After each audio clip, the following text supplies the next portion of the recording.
effectivement. Donc, bienvenue.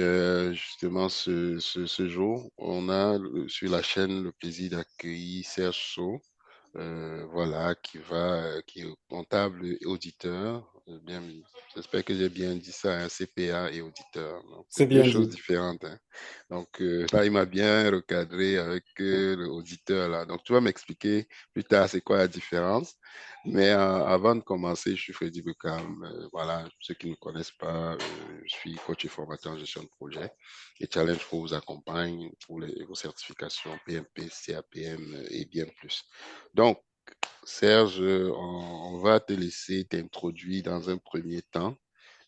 Qui est-ce que tu es? Et on va se tutoyer pour faire ça plus convivial. Donc, à toi la parole, quoi. D'accord. Bonjour à tous. Merci Freddy pour l'invitation et pour l'opportunité que tu me donnes d'échanger et de partager mon expérience avec les personnes de ta communauté digitale et d'autres personnes éventuellement qui vont peut-être écouter notre échange. D'accord. Donc, je suis bien flatté et puis je dis également merci aux personnes qui se sont connectées pour suivre ou bien pour partager Partage. cette séance avec nous. Donc, je suis Serge So, je suis comptable professionnel agréé, membre de l'Ordre de CPA Québec. Donc, j'ai un profil auditeur, fait que je précisais auditeur justement pour répondre à la question de Mhm. Freddy parce que il y a des spécialités ou bien le profil d'audit qui correspond, mettons, à ce qu'on appelle commissariat aux comptes si on se retrouve dans la zone géographique africaine, Africain, donc. permet justement d'offrir un certain nombre de services qui ne sont pas autorisés nécessairement à ceux qui n'ont pas ce profil-là.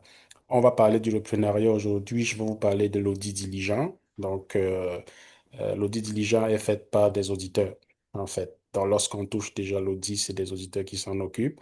Je ne dis pas qu'un non-auditeur ne peut pas faire, mais il ne peut pas signer des rapports de ce type-là, tout Ok. simplement. Super. Fait que CISA, CPA, est-ce qu'il faut être certifié pour être auditeur ou c'est tout CPA peut faire est auditeur de fait? Ben, le Je sais qu'il y profil, a des certifs en ouais. audit là, je sais pas c'est quoi là, mais je sais qu'il Ouais, y en a. CISA, c'est autre chose. CISA, Ok, c'est vraiment autre chose. C'est que là, on reste dans le cadre de CPA. c'est CPA. Le parcours à l'université te permet de suivre des cours d'audit. Non Mhm. seulement tu suis des cours d'audit, en fait, presque tous ceux qui font le parcours CPA suivent des cours d'audit. Sauf que après le cours d'audit, il faut passer l'examen d'audit. Passer l'examen d'audit avec une certaine exigence de notes alors, lorsque tu as atteint la note qu'on exige pour l'examen d'audit, la prochaine étape, c'est d'aller faire ton stage dans un bureau comptable, dans une firme Comptable. comptable. Ok. Parce que pour devenir CPA, on a la possibilité soit de faire son stage en entreprise, Mhm. normal, Mhm. ou d'aller dans une firme comptable. Alors, Ok, lorsque tu veux devenir auditeur, la première étape, tu fais tes cours, tu passes ton examen auditeur, et ok. puis tu vas passer 24 mois dans une firme comptable. Durant ces 24 mois, Mhm. l'ordre veut que tu fasses à peu près 1300 heures d'audit Mhm. de Mhm. certification dans Ok. des domaines diversifiés. Fait que c'est Mhm. pas juste 1300, c'est 1300 heures et 24 mois 24. minimum. Ok. Fait comme ça, il s'assure que tu as acquis l'expérience nécessaire Expérience. pour Mhm. avoir le titre d'auditeur de façon à pouvoir exercer comme Ok. auditeur et rendre Si. ces services-là. D'accord, donc c'est une spécialisation dans Exactement. la formation. Exactement. Et je parlais de CISA, mais c'est CIA. Donc je sais qu'il y a tout un, on va peut-être Oui, il y a démystifier plusieurs types. plusieurs Le types CISA, c'est plus dans oui, l'audit dans l'audit pays. TI. Voilà, c'est ça. Et puis le CIA, c'est l'audit interne. Interne, voilà. C'est ça, Donc, ça, c'est des ordres professionnels indépendants. indépendant, voilà, c'est vrai. Donc, petit point sur l'audit, là, pour juste comprendre ceux qui veulent faire audit, il y a plusieurs branches finalement dans l'audit. Mhm. Donc, c'est ça, Serge. Cool. Maintenant, toi, tu, comment tu envisages l'entrepreneuriat? Est-ce qu'à un moment donné, qu'est-ce qui fait que tu dis, ben, j'ai un bon salaire, et puis ben, je peux rester là, je peux faire ma carrière ou dans l'entreprise, mais qu'est-ce qui t'amène à dire, commencer à réfléchir vers vers le parcours de repreneur ou d'entrepreneur? Est-ce Ben, qu'il y a un ce élément qui- déclencheur quelconque? ben, est-ce qu'il y a un élément déclencheur? Je pense que l'élément déclencheur, le premier élément, c'est probablement la vision qu'on a. Mais à côté de Mhm. la vision qu'on a, il faut avoir la volonté. Mais D'accord. après avoir eu la volonté, il faut commencer. OK. C'est ça qui est important. Il faut commencer. Il faut commencer. Ce qui arrive dans mon cas, c'est que en tant que comptable, en fait, et dans un environnement comme celui du Canada, Mhm. plus précisément au Québec, Mhm. on sait qu'il y a une période où des gens ont besoin de comptables, c'est-à-dire entre janvier jusqu'en avril, En avril, ouais. on ne parle que impôts, impôts, impôts. Et quand je regardais, bon, au début, je faisais faire mes impôts par quelqu'un. Après, je me pose la question, Quelques ça, c'est maisons. quand j'étais aux études. Après, je dis, mais qu'est-ce que je fais? Je suis aux études, je fais la comptabilité, pourquoi je fais pas mes Pourquoi impôts voilà, moi-même? voilà, tant qu'à faire, Ensuite, voilà, autour ouais. de moi, il y a des gens qui sollicitent pour faire des impôts. Des services, Fait que voilà. c'est là que ça commence. Fait que je commence à faire les impôts des gens autour de moi et ensuite, une personne à qui j'ai fait l'impôt personnel Mhm. développe une petite activité commerciale. Fait que là, ça devient l'entreprise. Je me pose la question, est-ce que je prends cet aspect ou bien je le laisse partir ailleurs? Mais s'il va ailleurs, il va probablement partir avec son impôt personnel parce qu'il y a une certaine cohérence quand même Oui, oui, entre l'activité commerciale qu'on exerce parce qu'il y a des revenus et l'impôt personnel. On va rajouter dans ces revenus ou alors il y a une certaine planification. Fait que c'est comme ça que autour de moi, j'essaie de développer et puis finalement, euh, le portefeuille commence à s'agrandir. ça grandit. Je suis employé à ce moment-là et je discute avec les autres autour, d'autres collègues et on s'échange d'expériences, nos difficultés, on se les partage. En fait, Mhm. ça, c'est le point de départ. Et au fur et à mesure, le portefeuille s'agrandit, s'agrandit, s'agrandit, jusqu'au point où, si je continue à prendre des clients, la qualité du service devait être affectée. OK. C'est ça. Moi, je me suis dit, ben, soit j'arrête de prendre des clients, ben, soit je me lance à temps plein là-dedans. Là-dedans, ouais. Je vais Ouais. avouer que j'étais employé et puis je gagnais quand même un bon salaire. Euh, disons, ça, c'est une période où la réflexion a Ça a commencé. C'était commencé. difficile. Est-ce que je quitte? Est-ce que je ne quitte Est-ce pas? que tu ne quittes pas? J'ai des engagements, j'ai l'hypothèque, j'ai des besoins de la famille, et tout ça. Est-ce que je me lance ou pas? Alors, Mhm. moi, je me suis dit, si je refuse un client, je refuse potentiellement 5 autres clients. C'est Parce que votre moi, client, ouais. jamais fait la publicité. C'est mes clients Qui qui parle pour toi. m'apportaient d'autres OK. clients. Qui C'est t'apporte eux qui le parlaient bouche à pour moi. oreille, ouais. Alors, en refusant un client, je refuse potentiellement plusieurs clients. Plusieurs autres. Et puis, habituellement, ben, la chaîne va commencer à s'arrêter. Avec OK. un ami camarade que j'ai rencontré à l'université ici, avec qui on échangeait, on s'est dit, est-ce qu'on se lance ou pas? Lui Hop. étant dans une autre entreprise aussi qui gagnait un bon salaire, on a réfléchi et puis on s'est dit, ben, si on veut garder notre niveau de revenu avec nos engagements, ben, il Mhm. faut probablement se lancer à temps plein, mais trouver le moyen de garder ce niveau de revenu-là. Mhm. Et c'est là où l'acquisition arrive, c'est-à-dire le Mhm. reprenariat. Je OK, voulais OK. préciser qu'au Québec, en ce moment, il y a entre 25 et 30 000 entreprises savantes. C'est Oh, ça. quand même. Oui, Quand au même. Québec présentement. Je travaille beaucoup avec les banques, je travaille beaucoup avec RBC qui réfère des clients qui soit veulent faire du reprenariat ou bien qui veulent partir leur activité. Ils ont besoin du financement, il y a des flux, des projections financières qu'il faut déposer au niveau de la banque.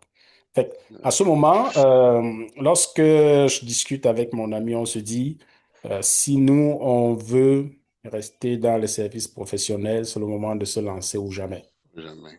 Oh, top. Et c'est là où on a commencé à regarder des entreprises. La chance qu'on Mhm. a quand on fait une acquisition, c'est qu'on peut vérifier la rentabilité de l'entreprise. Il y a un certain nombre de choses qu'on peut quand même valider. Maintenant, lorsqu'on développe de soi-même, la difficulté, c'est que on ne, on n'avance pas beaucoup.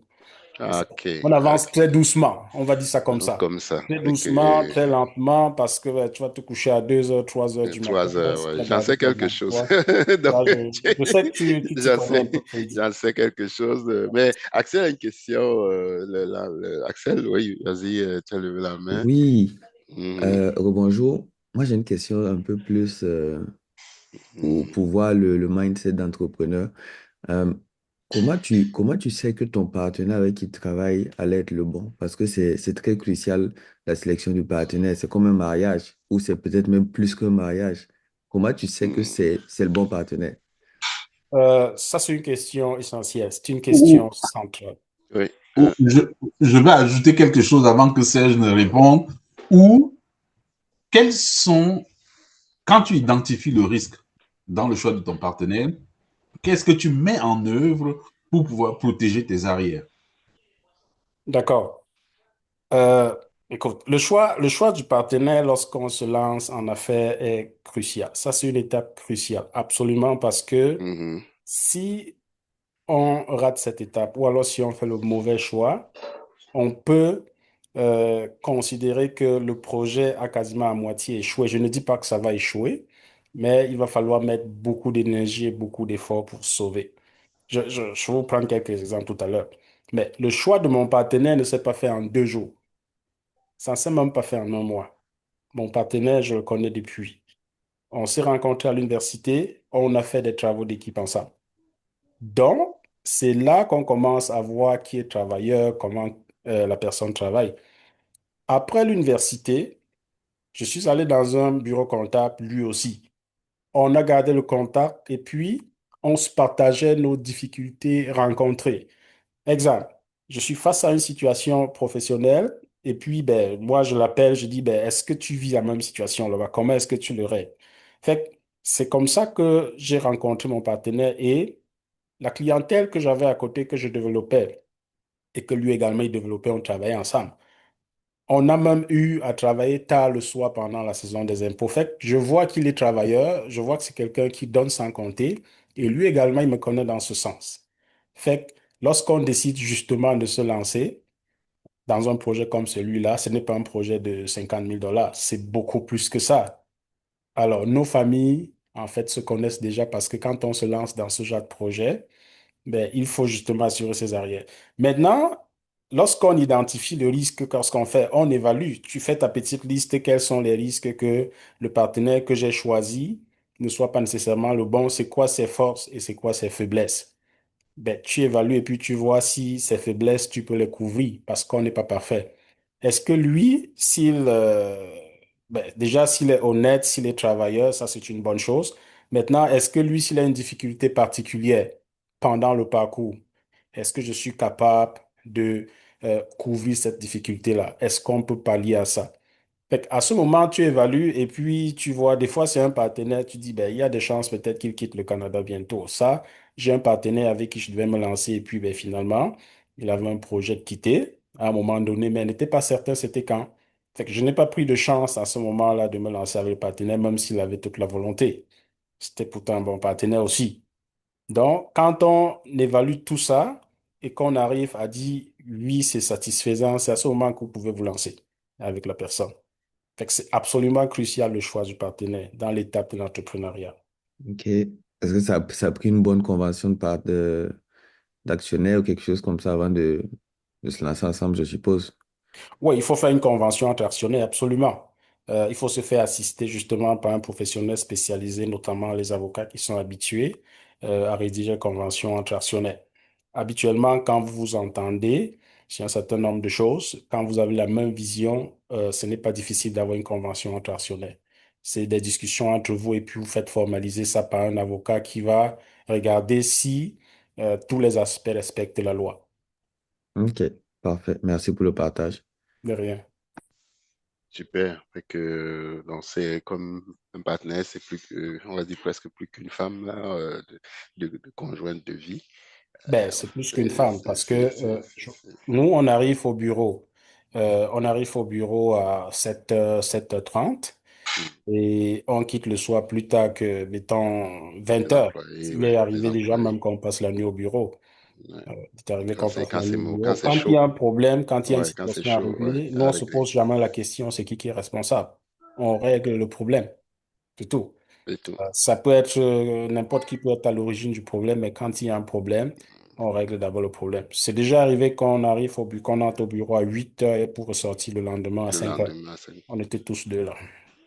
ça, l'entrepreneuriat ou le reprenariat. Donc, quelqu'un Ouais. qui peut, euh, qui, j'imagine, aime ce qu'il fait, qui travaille avec passion, sans compter nécessairement les heures, parce qu'il faut livrer dans tous les cas. Il faut livrer. Exactement. Exact. Et qu'on a quelqu'un qui est là, mais je ne sais pas c'est qui, utilisateur de Zoom. Est-ce que la personne peut juste activer son micro, sa caméra? Nous, on aime bien savoir à qui on a, c'est pas discret là, à qui on a affaire. Qui nous entend? Est-ce qu'elle nous entend? Utilisateur de Zoom? Non? Oui. OK. Donc, si ce n'est pas le cas, on va continuer. Oui, On va continuer quand même. d'accord. Est-ce que quand tu décides de partir en entrepreneuriat, il y a des doutes, tu dis il y a la paye, il y a ci, il y a ça. Bien sûr, tu avais déjà une certaine garantie qu'il y avait une traction, tu avais des entrées il y avait des entrées. Mais comment on fait pour atténuer le risque? Ben, la conjointe, tout ça, les frères ou la famille, les gens qui vont dire tu es fou, tu as un bon emploi, est-ce que tu te mets un coussin? Est-ce que tu sais, une marge ou comment tu fais cette transition en douce, mentale et financière, par exemple? Euh, ben, évidemment, lorsque tu te lances en entrepreneuriat, il y a les doutes, il y a des risques. Euh, Tu te poses la question, c'est-à-dire la question essentielle que tu te poses à ce moment, c'est est-ce que je vais réussir? Parce que c'est une aventure, tu te lances en aventure à ce Mhm. moment-là. La question centrale, c'est est-ce que je vais réussir? Mais tu n'auras jamais la réponse à cette question tant que tu n'as pas essayé. C'est ça. Exact. Tant que tu n'as pas essayé, tu n'auras jamais la réponse à cette question. Les gens vont probablement te décourager aussi autour, ou alors tu vas te questionner, ayant un bon salaire, est-ce que je laisse ce bon salaire pour aller me lancer en entrepreneuriat, tout ça. Donc, lorsque tu essayes, l'essentiel d'abord, la première chose qu'il faudrait savoir, c'est que quand tu te lances en entrepreneuriat, choisis quelque chose que tu aimes. Parce que tu as beau dire, là, je vais aller chercher ce qui donne plus d'argent et autres, tout ça. Ben, c'est pas sûr que lorsque tu choisis ce qui donne plus d'argent, tu vas t'en sortir nécessairement dans ce domaine. Si tu n'as pas de compétences, Mhm. dans ce domaine, il y a des chances que tu te plantes. Fait que choisis ce que tu aimes, choisis ce dans quoi tu as des compétences. Ou si tu n'as pas de compétences nécessairement, il faut absolument avoir des partenaires qui ont des compétences là-dedans. Parce que si tu choisis un secteur d'activité ou un domaine pour te lancer en entrepreneuriat en comptant que c'est d'autres personnes qui vont travailler pour toi, surtout au début, ben, je Mhm. pense que tu vas te planter parce que tu ne seras jamais capable de savoir si c'est bien fait ou pas. Tu vas tout le temps te fier sur d'autres Mhm. personnes. OK. Il faut choisir ce qui est dans ton domaine Dans ton domaine. et ensuite tu choisis ce que tu aimes faire. Parce que je ne pense pas que quelqu'un restera au bureau ou bien au travail pendant 24 heures non-stop pour faire ce qu'il n'aime pas. Ça va être Exact. extrêmement difficile.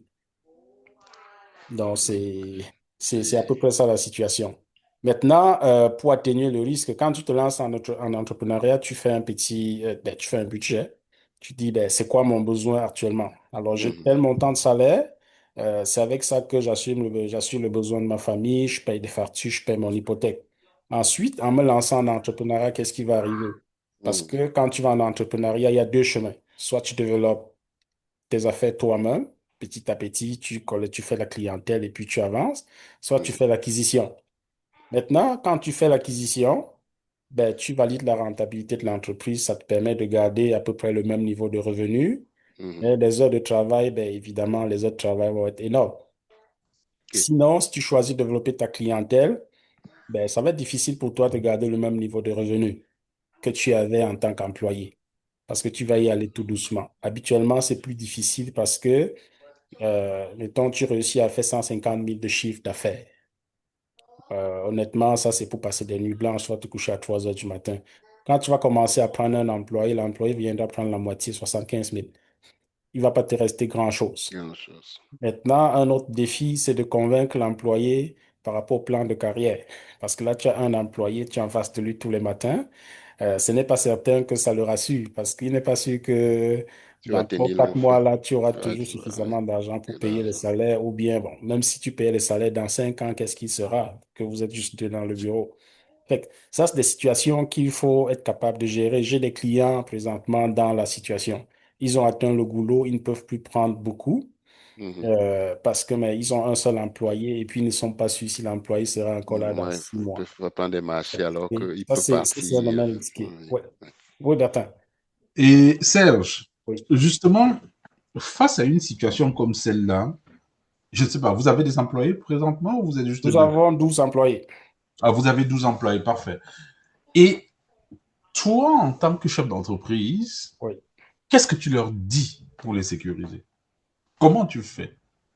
Parce qu'il y a d'autres entreprises, des grosses entreprises qui vont présenter l'état des résultats, qui vont présenter la croissance que l'entreprise est en train de connaître de façon organique, qui vont présenter les perspectives. Mais toi, jeune entrepreneur, comment tu fais pour sécuriser tes 12 employés, justement? Ben, comment je fais pour sécuriser mes 12 employés? C'est que je m'assure Pour que, les rassurer, justement. oui. Ouais. Ben, ils ne sont déjà pas insécures, en tout cas, je pense pas. Mais un Mhm. employé travaille 40 heures semaine. OK. Et nous, un employé travaille 40 heures semaine. En tout cas, la façon dont les bureaux comptables fonctionnent, c'est que nous, on facture des heures aux clients. Ça veut dire que quand je fais le planning de l'employé au début du mois, je dois m'assurer que son planning est au moins à 180 heures pour le mois, voire même 200 heures. Fait que quand l'employé voit que c'est 200 heures, il sait qu'il y a du travail. Par contre, si un employé doit normalement travailler 160 heures par mois et que tu mets dans son planning 80 heures, je pense qu'il va un peu s'inquiéter quand même. OK. Il va un peu s'inquiéter. Donc, il faut s'assurer qu'il y a du travail pour l'employé. Absolument. S'il n'y a pas du travail pour l'employé, c'est ça qui l'inquiète. OK. Donc, c'est à peu près ça. Fait que s'il y a du travail, évidemment, quand le travail va être fait, ben, tu vas facturer puis tu vas collecter. Maintenant, au niveau opérationnel, ben, c'est sûr qu'il y a des délais de paiement des clients. Le client ne paye pas tout de suite quand le service est rendu. Ben, ce qu'il faut faire à Mhm. ce moment, c'est de parler avec les banques pour chercher des marges de crédit que vous allez utiliser Ouais, pour pour payer avoir un fonds en de roulement. attendant justement que la clientèle, tes clients te payent. Fait à ce OK. niveau, il faut s'assurer de donner le travail à l'employé. Quand l'employé arrive, il est bien occupé, il ne va pas s'inquiéter du tout. Hmm. Par contre, si D'accord. l'employé se cherche, s'il s'ennuie, s'il commence à se demander qu'est-ce qu'il fait, c'est ça qui est inquiétant. OK. La question récapitule, je ne sais pas si tu veux, avec d'autres sujets, mais on a la préparation mentale, convaincre les proches, la famille, les amis, qu'on se convainque soi-même, qu'on est prêt. Deuxièmement, le risque. Est-ce qu'on va en reprenariat? Est-ce qu'on lance de zéro? Donc, je pense que vous avez choisi l'option du reprenariat, c'est plus stable, on a des ratios, on a un historique, et on peut faire des projections, on peut dire plus réalistes. Ok, on va dire ça comme ça. Et puis, en fait, un petit coussin, peut-être une marge perso, quelque chose pour tenir 2, 3 mois si, en cas de quoi. Fait que l'entrepreneuriat, pour ceux qui veulent développer, mais là, on est plus dans le mode entrepreneuriat. On en reparlera peut-être de ça un jour. Vas-y, Bertin. C'est juste un récapitule. Serge, Oui. dans ton cas particulier, qui a été le plus difficile à convaincre dans ton entourage? Qui a été le plus difficile à convaincre? Le plus difficile à convaincre, je pense que c'était moi-même déjà. Ah bon, hein? Ouais, Donc c'était. ton épouse était 100% dans le projet?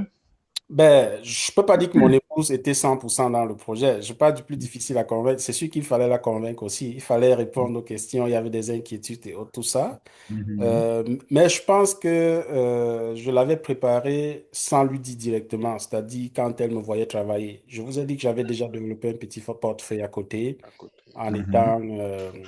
employé à temps Mhm. plein.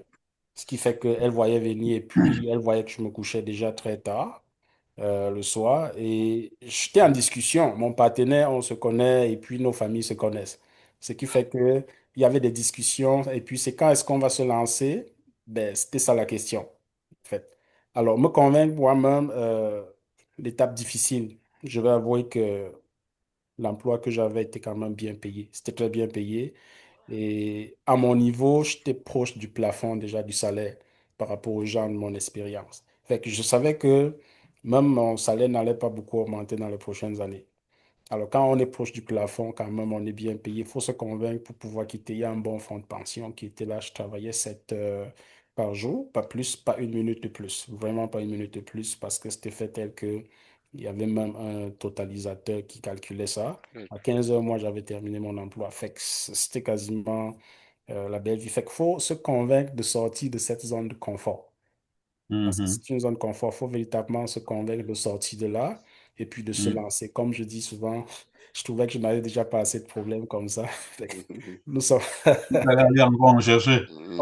il faut aller en chercher. Fait que on s'est lancé dans l'acquisition. La beauté de l'acquisition, c'est que si vous prenez une entreprise qui est déjà en train de rouler, fait que vous êtes capable d'aller voir le cash flow. C'est ça. Et puis, si vous négociez bien le contrat avec la personne qui vend, parce que nous, par exemple, on a négocié 2 ans de transition avec le vendeur. Fait que ça veut dire que s'il y a des choses cachées, il y a 2 années quand même pour découvrir s'il y a des choses cachées. Fait que vous voyez le flux de trésorerie de l'entreprise, vous pouvez tester tout ça. Fait que le risque est moindre quand même à ce niveau-là. Surtout qu'il ne te vend pas aujourd'hui et puis il quitte demain matin. Fait que ça, l'affaire est en train de rouler quand même, tu peux t'assurer. C'est C'est quand tu sûr. quittes ton emploi pour aller développer toi-même ton activité, ça, c'est des choses qui sont quand même difficiles parce que tu n'as pas de garantie de revenus. Même si en reprenariat, il y a des risques quand même élevés de perte de clients, mais même si tu te lançais à ton propre compte tout de suite, tout seul, ben, il y a des risques de perte du client ou alors il y a les risques de ne pas développer assez rapidement. Et là, on est pris avec le besoin de trésorerie, avec la question de main-d'œuvre. Parce que quand tu reprends une entreprise, au-delà de l'état de résultat, c'est-à-dire du bénéfice que tu achètes pour l'activité de l'entreprise, mais il y a également les employés. Ça, c'est super important. Il y a des employés qui sont inclus là-dedans. Plusieurs entreprises ou alors plusieurs personnes achètent des entreprises pour la main-d'œuvre aussi. La main-d'œuvre expérimentée qui est là, parce qu'ils savent qu'en achetant, ben, ça va commencer à rouler tout de suite. Embaucher, quand même, est très difficile, surtout lorsque vous êtes au début de votre activité. Et c'est là où je reviens sur la question de Bertin, c'est là où les employés ne sont pas souvent très rassurés. C'est-à-dire, quand tu prends un employé que vous êtes deux dans le bureau ou trois seulement, à la moindre difficulté, quand tu parles au téléphone, il sait est-ce qu'il a suffisamment d'emploi, des tâches justement pour couvrir son mois. Est-ce que le mois prochain, ça va être difficile? Est-ce qu'il va pouvoir avoir l'emploi? Est-ce que son salaire va arriver? Fait que c'est là qu'il faut vraiment travailler fort pour assurer l'employé. Mhm. Ok. Donc, ben, dans le fond, il n'y a pas de. Moi, je dis toujours, hein, parfois ma conjointe, et puis elle me le dit aussi, il n'y a pas d'assurance. Il n'y a pas d'assurance. Le meilleur qu'on puisse, c'est que oui, on a un cash flow, on a une historique, mais la foi en soi ou la foi en Dieu pour ceux qui sont croyants, la foi en Dieu et en soi, je crois que c'est les deux éléments pour moi pivots. Même l'entreprise dans laquelle on travaille, à moins que ce soit étatique, il y a encore à tout moment, voilà, ta police d'assurance et ton employeur. Mais dans le fond, je pense, sincère, je peux me corriger, ta police d'emploi, d'assurance, quand tu vas de l'autre côté, c'est toi-même, hein. C'est La police toi-même. d'assurance, toi-même. C'est Il y a toi-même. des semaines ou des mois où ben, nous, on retarde notre paye de 3 4 5 jours ben, parce qu'on veut s'assurer que les employés soient effectivement d'abord payés. Priorisé, voilà. Pas parce qu'il y a un problème. Des fois, les clients ont retardé le paiement. Comme je dis, ben, on s'appuie sur la marge de crédit. Même quand il y a la marge de crédit, tu veux quand même te laisser un petit coussin. Au cas où. Il faut que tu payes les TPS TVQ au gouvernement. Il faut que tu payes des retenues sur salaire Les aussi. fournisseurs, Faut que tu donnes parfois. des avantages aux employés, mettons des assurances, soins dentaires, assurance maladie et tout ce que ça comporte. Il faut s'assurer quand même de mettre ça en place parce que l'environnement est très concurrentiel. Avec la pénurie de main-d'œuvre, mais l'employé veut chercher un endroit où il bénéficie d'un certain nombre d'avantages. Il faut être sûr de mettre ça en place. Et justement, au moment où tu te lances, c'est malheureusement ça qui arrive quand on veut partir de zéro et développer ses affaires. Ça va être très difficile de passer une étape. Évidemment, moi, je conseille toujours, lorsque vous avez atteint le goulot en développant vos propres affaires, ben, moi, je dis, réfléchissez au reprenariat parce que c'est ça qui vous fait effectivement passer à une étape supérieure. Vous êtes deux ou trois dans le bureau seulement. Les assurances collectives, là, ça va être difficile d'en prendre parce que ça va coûter cher, beaucoup plus cher. Ensuite de cela, vous ne pouvez pas offrir certains nombres d'avantages comme le REER ou bien un fonds de pension à vos employés parce que, il faut avoir un volume de travail suffisamment grand aussi et une certaine rentabilité pour se permettre d'offrir cela. Sinon, ce qui arrive, c'est que le peu que vous travaillez, peut-être vous allez avoir votre paye de 40 ou 50 000 et payer un employé 75 000 parce qu'il faut garder l'employé si tu veux que l'entreprise Ouais, continue de ouais. rouler. Se Donc, c'est toi qui vas sacrifier te sacrifier, mais pour combien de temps pour encore, combien c'est de temps difficile de encore, ouais, de déterminer. Ce qui déterminer. fait que des fois, il faut réfléchir, et puis je l'ai conseillé à quelques clients qui ont compris, c'est de prendre le reprenariat, chercher un concurrent ou quelqu'un qui va à la retraite et puis reprendre son entreprise. J'en ai fait dernièrement, ben, dans les années passées, j'en ai accompagné quand même plusieurs entrepreneurs dans le reprenariat. Et puis, ça a super bien fonctionné. Et que moi, je suis à l'opposé, mais je pense que Serge a raison. Je crois qu'il va quand même toujours perdurer des créateurs, des bâtisseurs, mais quelqu'un qui est très cartésien, très rationnel, on va dire, euh, il va falloir peut-être commencer par le reprenariat. Je pense que c'est moins risqué, mais si vous avez l'âme d'un bâtisseur, vous avez le prix à payer, puis vous le payez, quoi. Mais maintenant, on parle beaucoup de reprenariat. Comment on fait? Là, là, sur Internet, on a plein de gens, on a un comptable, n'importe qui peut s'improviser, accompagner vraiment quelqu'un vers le reprenariat. Comment toi tu as fait? Je pense que toi, tu avais un avantage sur la moyenne des gens, c'est que les ratios financiers, tout ça, ça n'a aucun secret pour toi. Mais comment on fait? Mettons, quelqu'un dit, bon, ok, c'est bon, c'est, je t'ai compris, je veux faire du reprenariat, je commence par où? Je reprends uniquement dans mon domaine, je reprends dans un domaine où j'ai de la passion, mais je vais me faire former, je reprends dans un domaine où je n'ai aucune compétence et je m'en vais chercher des gens qui ont la compétence. Quelles sont les étapes à suivre et les erreurs à éviter, les pièges à éviter? Pour les étapes à suivre, ça va dépendre. Ça dépend souvent d'un client à l'autre, c'est-à-dire des choses à faire pour le reprenariat. Je vais essayer de partager avec vous les expériences que j'ai eues, notamment mon expérience de repreneur, mais également les expériences que j'ai eues avec d'autres clients qui reprennent.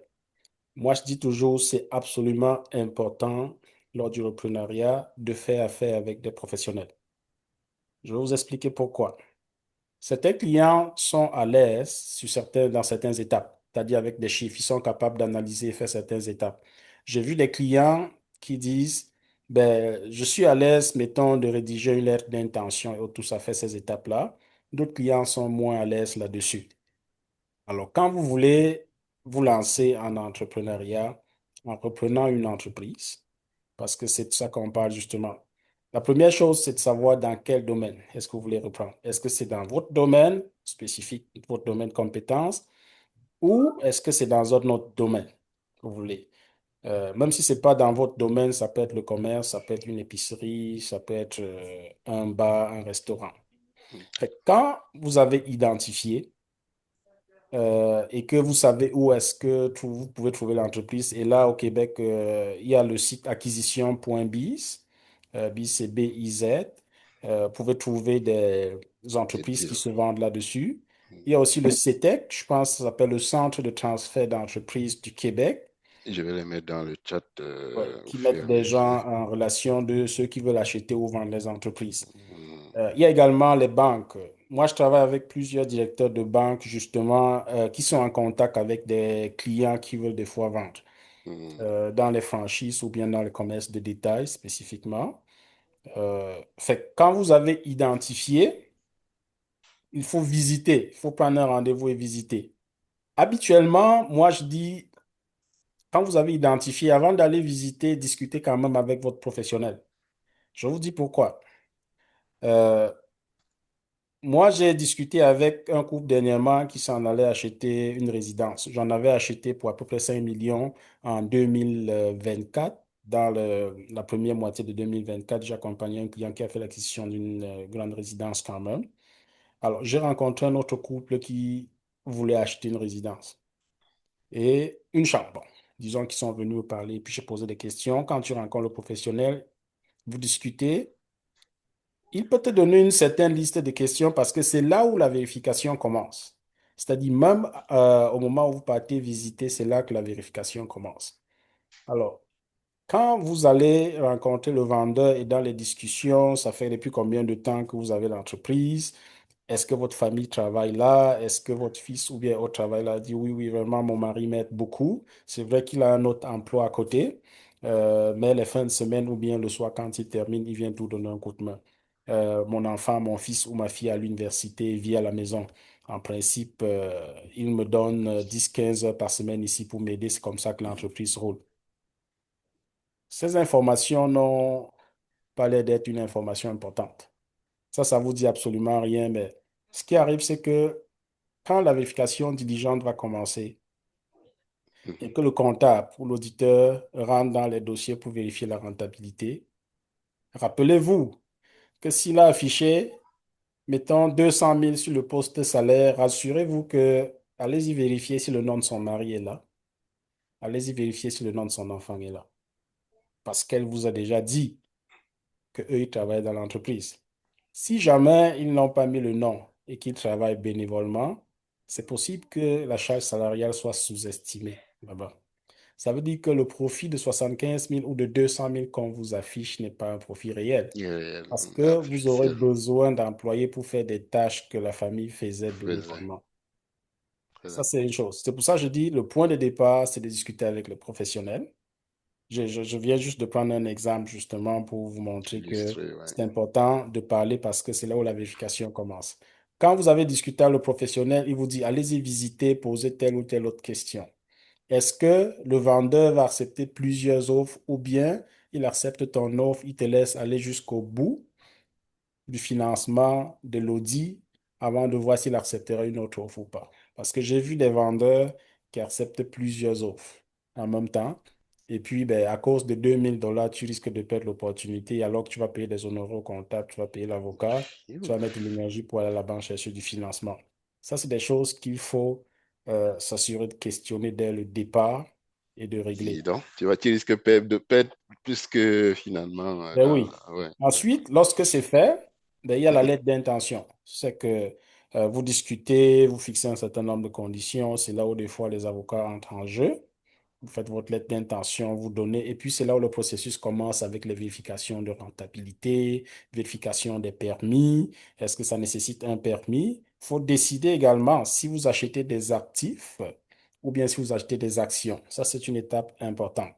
C'est quoi la différence? C'est que quand vous achetez les actions d'une entreprise, ben, vous êtes responsable du passé de l'entreprise également. Ça veut dire que s'il doit une dette à quelqu'un qui l'a caché, qui n'est pas présent dans son état financier, ben, vous allez l'assumer quand la personne va venir vous relever que vous révéler à ce moment que voilà, il me devait de l'argent. S'il y a une dette envers le gouvernement, TPS, TVQ ou bien déduction à la source qui n'avait pas été payée, vous serez responsable. S'il y a une poursuite qui arrive plus tard, Ouais. et que la personne n'avait pas déclaré cette poursuite, c'est vous qui êtes responsable de ça. Donc, quand vous achetez des actions, c'est ça qui arrive. Maintenant, si vous achetez des actifs, ben, vous prenez juste des actifs qui est dans la compagnie, vous laissez l'entreprise coquille vide à la personne. Des fois, dans la négociation de l'achat des actifs, on va aussi dire, ben, on va acheter les actifs, mais on prend avec nous le nom aussi. Parce que si c'est un nom commercial qui est assez vendeur et que vous changez tout de suite, ben, il risque d'avoir quand même des répercussions sur la clientèle Image de et marque. l'activité de l'entreprise. Ouais. Par contre, il faut quand même que je vous dise que de mon expérience, très peu de personnes acceptent de vendre juste des actifs, avec raison. Moi, comptable, quand je travaille avec mes clients, je monte leur structure d'entreprise de façon à ce qu'ils vendent des actions plus tard, parce que chaque Canadien a droit à une exemption de 1 250 000 à vie. Ça veut dire que si vous vendez les actions d'une entreprise admissible, parce qu'il y a des conditions, ben, vous pouvez vendre jusqu'à 1 250 000 sans payer d'impôt là-dessus, payer zéro impôt là-dessus. Excuse-moi, les Maintenant, actions, il ne faut pas être coté en bourse pour non, le non, faire. Ah, pas forcément, ok. il ne faut pas être coté en bourse. Maintenant, si la structure est bien montée, et que vous mettez en place une fiducie et tout ça, je sais que le terme est un peu technique, vous pouvez faire bénéficier les membres de votre famille. Fait que chacun a 1 250 000. Si vous vendez votre entreprise à 10 millions et que vous avez 10 personnes que vous avez mis bénéficiaires, vous risquez de ne pas payer d'impôts, à condition que ce soit les actions admissibles, OK. petite entreprise. Donc, il ne faut pas être coté en bourse nécessairement pour vendre les actions, Freddy. Ton OK. entreprise actuelle, tu peux vendre des actions, tu peux vendre 10%, 15%, et autres, tout ça. C'est sûr que la question d'évaluation, ça vaut combien va se poser. Et puis, il y a des mécanismes justement pour trouver la Ah, valeur pour de pouvoir. l'entreprise. OK. Mais là, c'est fermé, hein, c'est ça? C'est pas. C'est une C'est entreprise qu'on appelle entreprise fermée. fermé. OK. Ouais. Et puis, l'exemption justement dont je parle de 1 250 000, une des conditions, c'est que ce soit une petite entreprise. Ben, c'est des entreprises fermées habituellement. Ça. Il y a d'autres conditions qu'il faut remplir. C'est une Donc, bonne. On va se reparler plus tard, là, mais bon, euh, ça donne des idées. mhm. Donc, Donc, donc après, vas-y. justement, avoir décidé si c'est des actifs ou des actions que vous allez acheter, évidemment, c'est pas vous qui déterminez, il faut discuter avec des professionnels pour voir. Des fois, c'est risqué d'acheter des actions. Le comptable va seulement vous dire, écoute, je ne te conseille vraiment pas d'acheter les actions de cette entreprise de ce que je vois là. Quand l'avocat a vérifié, on a vu qu'il y avait eu des poursuites, peut-être qu'il y a des choses véritablement cachées, tout ça. Mais sinon, ben, des fois, ça vaut la peine d'acheter les actions aussi.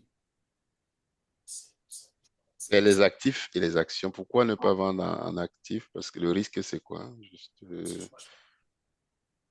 il y a aucun, le risque, il y a un risque de vendre des actifs ou, direct. Le risque de vendre des actifs, c'est que, ben, est-ce qu'il y a un risque de vendre des actifs? Il n'y a pas un risque en tant que tel de vendre des actifs. Si vous pouvez acheter des actifs, achetez, c'est sûr. Ça, c'est la meilleure chose à faire. Vous ne traînez pas le passé avec vous, le passé de l'entreprise. C'est le vendeur qui est responsable du passé de Du l'entreprise passé à ce d'entreprise moment-là. à ce Fait moment-là. que si vous pouvez acheter des actifs, moi, je dis, ben, achetez les actifs et puis, mais assurez-vous justement qu'en achetant des actifs, votre entreprise n'a pas besoin de permis. Parce que si vous allez dans le domaine pharmaceutique, si vous allez dans d'autres domaines, je ne sais pas quel autre domaine, il y a des permis qui sont rattachés à l'entreprise et non pas aux actifs. Fait que quand vous achetez juste des actifs, vous quittez, ben, il y a des chances que vous ne soyez pas capable d'opérer le lendemain de votre Ah, acquisition. les actifs, toute la machinerie sans l'entreprise. Oui, parce que des permis d'exercer, des permis Ouais, accordés sont des permis ouais. au nom de OK. l'entreprise et OK. non pas au nom des actifs. Est-ce que vous avez des questions? Les gens sont là. Aimé, Axel, Axel a parlé, Marie-Louise ou Roche, Arusha. Vous entendez? On ne veut pas monopoliser, faire un monologue entre nous, Oui, moi, Bertin j'ai une et Julien. question. Bonjour. Bonjour. Oui, Oui, bonjour, Aimé. merci pour cette brillante présentation. Ma première question va à l'endroit de l'acquisition de l'entreprise. Étant donné le fait que vous avez juste parlé du Québec, est-ce qu'une personne qui est à Ontario ou bien dans d'autres provinces qui aimerait se lancer dans l'entrepreneuriat peut s'acquitter d'une entreprise et puis la piloter à distance? Sans forcément avoir besoin d'une présence physique. Ça dépend. Ça dépend c'est quelle activité, c'est dans quel domaine. Euh, j'ai des clients avec qui je travaille depuis 3 ans ou 4 ans que je n'ai jamais rencontré. Ça a toujours été virtuel et que je réussis à travailler avec sans problème. Maintenant, si c'est dans un autre domaine, j'ai reçu 4 personnes il y a à peu près 3 mois qui voulaient acheter une résidence pour personnes âgées. J'ai parlé de partenaire aussi tout à l'heure, là, c'est-à-dire le choix du partenaire. Fait que les 4 personnes sont venues me voir pour discuter de leur partenariat parce qu'ils avaient identifié une résidence à Rimouski. Alors, ce qui arrive, c'est que toutes les 4 personnes vivent autour d'ici, c'est-à-dire à Montréal, à Laval, à Gatineau, et autres là. La première question que j'ai posée, c'est que vous voulez acheter une résidence qui coûte à peu près 2 500 000. Qui va déménager là-bas? On est un peu perdu avec le micro. Il y avait une personne qui est jeune, célibataire. Fait que chacun avait déjà mis dans sa tête que c'est le jeune qui déménagerait, mais personne n'avait soulevé la question. Fait que là, quand je soulève la question, ben, il me regarde et puis, ben, même le jeune pose la question, mais je dis, ben, vous pouvez pas investir 2 500 000 quelque part et puis vous ne savez pas qui va se déplacer. C'est une résidence de personnes âgées. Vous voulez piloter à distance ou bien vous allez faire quoi? Il dit, non, ben, après 2 semaines, une personne va monter, l'autre va descendre et autres, tout ça. Il dit, mais si l'enfant de la personne qui devait monter tombe malade, vous faites quoi? Est-ce que vous remplacez tout ça? Fait que Ça, juste en leur posant cette question, la rencontre s'est arrêtée. Ils et sont allés discuter, ils ne sont plus jamais revenus. Ça veut dire qu'ils n'ont pas trouvé de on n'a solution pas à trouvé ça. de solution. Fait que, oui, on veut faire l'entrepreneuriat, on a des idées, on veut se lancer, mais il y a des questions essentielles qui, a priori, semblent être des questions euh, Banal. banales, mais il faut se poser des questions. Si vous voulez piloter à distance, votre entreprise, vous l'achetez à combien? Si vous achetez une entreprise de 500 000 ou de 5 millions, comme ce qu'on a fait l'année dernière, mais je doute que piloter à distance soit la meilleure chose à faire. Parce que vous allez quand même avoir des employés. Je ne pense pas que j'aimerais tout le temps avoir mon boss sur Zoom ou bien sur Teams sans le voir véritablement. Mon entreprise est à Châteauguay, je vis à Laval. Je peux faire du télétravail quand je veux, mais je fais le choix de faire la distance chaque matin pour partir et chaque soir pour revenir parce que mes employés sont au bureau, je veux travailler avec, je veux les voir. C'est ça. Fait que piloter une entreprise à distance n'est peut-être pas la meilleure chose à faire, à moins que ce soit la pratique dans ce secteur d'activité-là et que ça ne pose de problème à personne. Mais avoir des employés à distance, au début, ça peut fonctionner, mais après, je pense qu'ils vont rapidement se décourager. C'est mon point de vue. Seul Ok, truc je qu'on vais peut. rebondir par rapport Ouais, à vas-y. ça. Excuse-moi, Freddy. Ouais, vas-y, vas-y. Euh, J'aimerais compléter ma question dans le sens où quels sont les secteurs qui peuvent permettre à une personne de faire du repreneuriat sans toutefois se désengager de son travail? Parce que j'imagine qu'il y a certaines personnes qui ne veulent pas forcément être euh, entrepreneur à 100%, mais veulent faire partie des deux tableaux en fait. Être employé et faire également du repreneuriat et piloter les choses de manière à temps partiel, quoi. Quels sont les secteurs qui marcheraient? Bon, je me suis renseignée un peu. Mhm. J'ai vu que la comptabilité, c'était fait partie des secteurs. Tu n'as pas besoin forcément d'être là physiquement. Tu peux faire des états comptables et tout ce qui va avec la paperasse au moment opportun. Mhm. Mais maintenant, pour les autres secteurs, je ne sais pas. Donc, est-ce que tu n'aurais pas une idée des secteurs qui marcheraient pour permettre à une personne de piloter, être sur les deux tableaux? D'accord. Je vais commencer par dire que chacun a 24 heures par jour, pas plus que 24 heures. Euh, et je vous conte une expérience. J'ai déjà essayé de partir en affaires avec quelques personnes qui voulaient garder leur emploi à temps plein.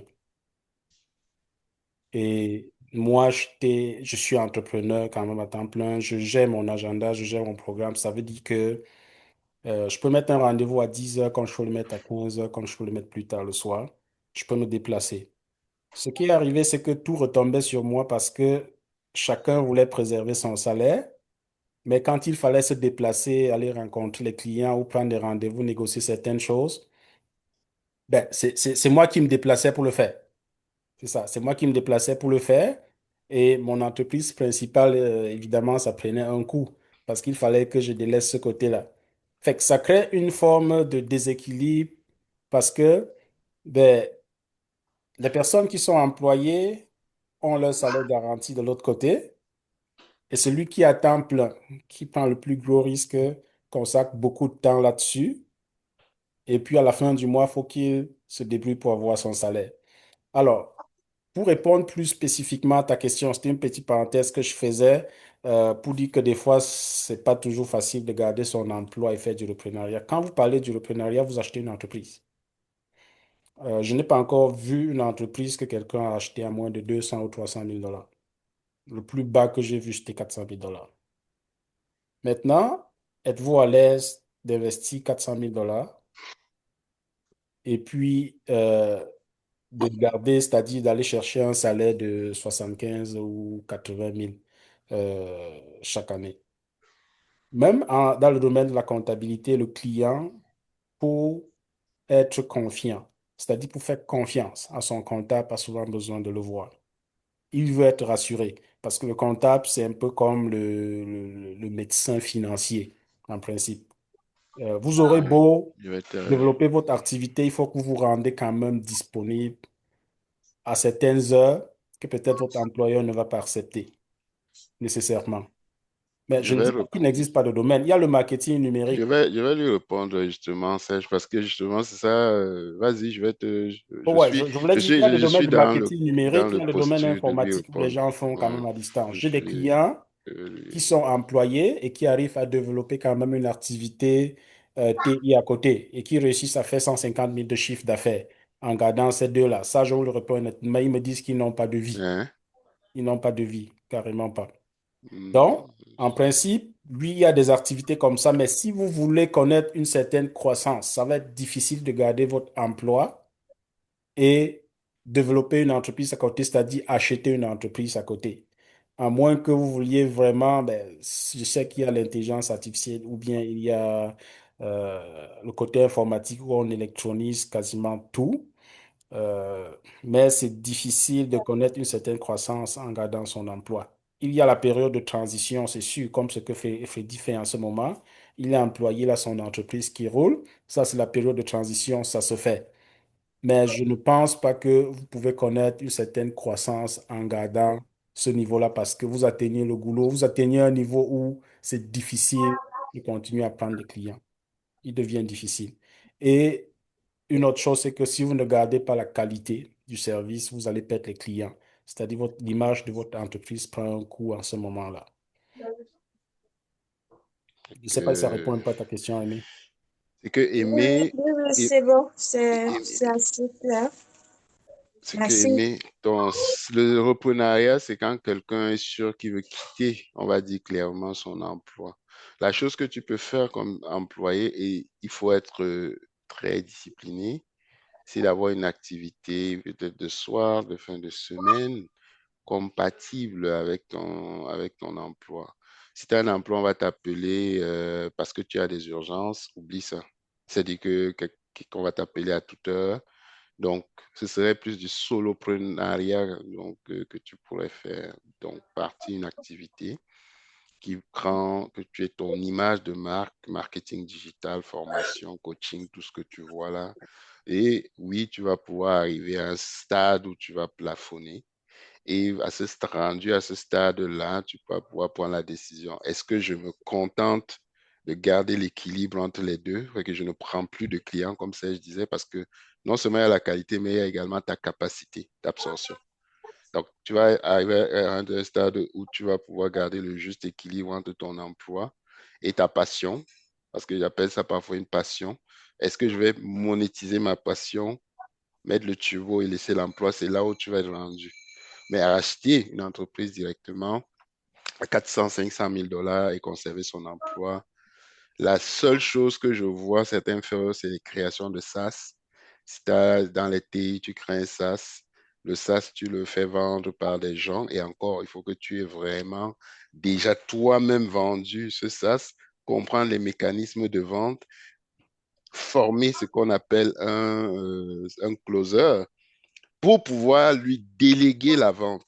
C'est-à-dire que tu peux te faire solopreneur, peut-être comme moi, tu arrives à un stade où tu as mis des processus et tu arrives à recruter, à déléguer, mais encore là, même rendu là, tu ne vas pas prendre 10 closers parce que tu rentres déjà dans le cadre d'une grosse entreprise, une grosse agence de marketing, mettons si tu fais du marketing digital. Donc, pour faire simple, soit tu gardes l'équilibre avec ton emploi et tu continues avec ta passion, soit tu vas dans le reprenariat et tu quittes ton emploi. C'est juste pour compléter ce Parenthèse que ça aussi, disait. je ne connais pas de banque qui va te donner 500 000 pour que tu gardes ton emploi. Ça n'existe pas. Oui, tu peux toujours jongler et puis tu contournes la main. La première chose que la banque va te poser comme question, c'est est-ce que tu vas être à temps plein? Il ne peut pas te donner de financement si tu ne leur dis pas que tu seras à temps plein là-dedans.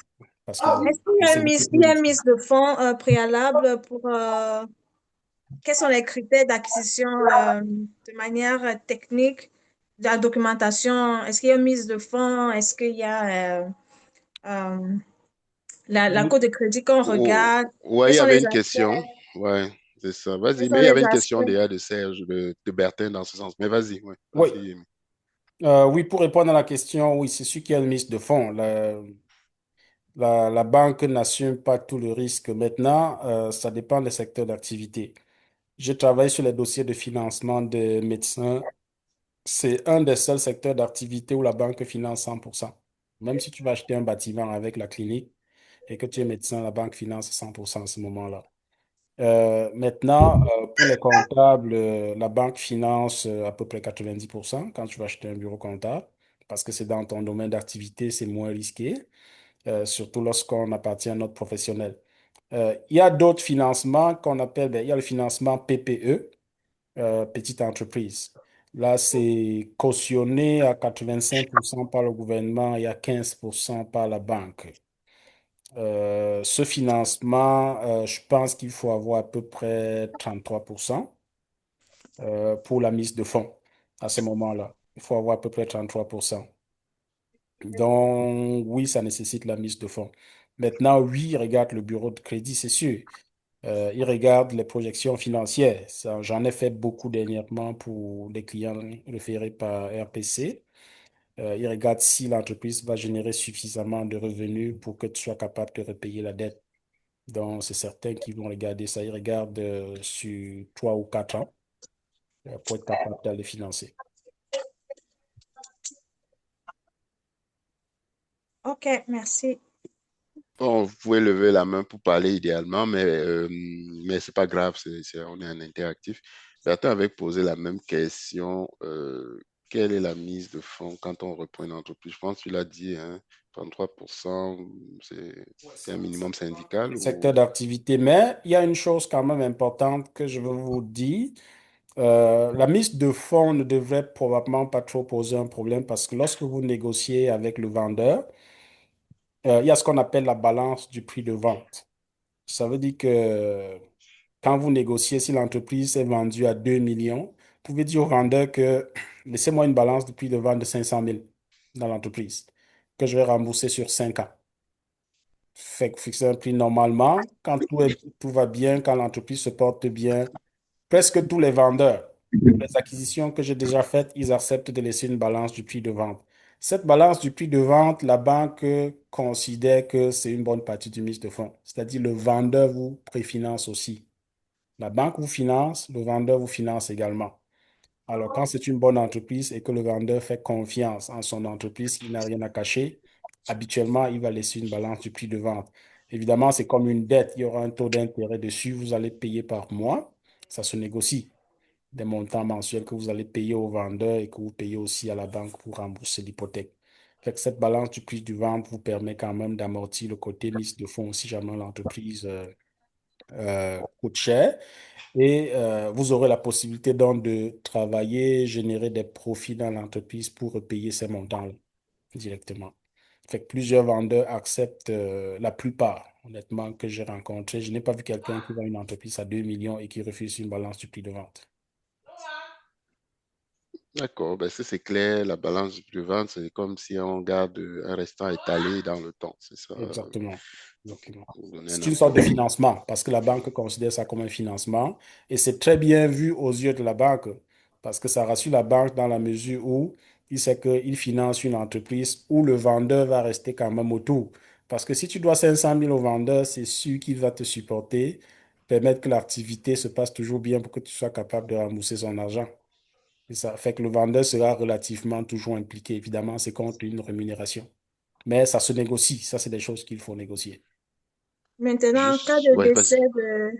en cas de décès du vendeur ou bien de la personne qui a qui a racheté l'entreprise, comment ça se gère? S'il Euh, faut rembourser l'argent et tout, est-ce que c'est la banque qui rembourse? non, vous prenez toujours une assurance. Est-ce que tu veux dire rembourser l'hypothèque de la banque ou bien rembourser le vendeur? Les deux. Ben, vous prenez toujours une assurance. Quand vous faites financer une entreprise, la banque vous oblige de prendre une assurance.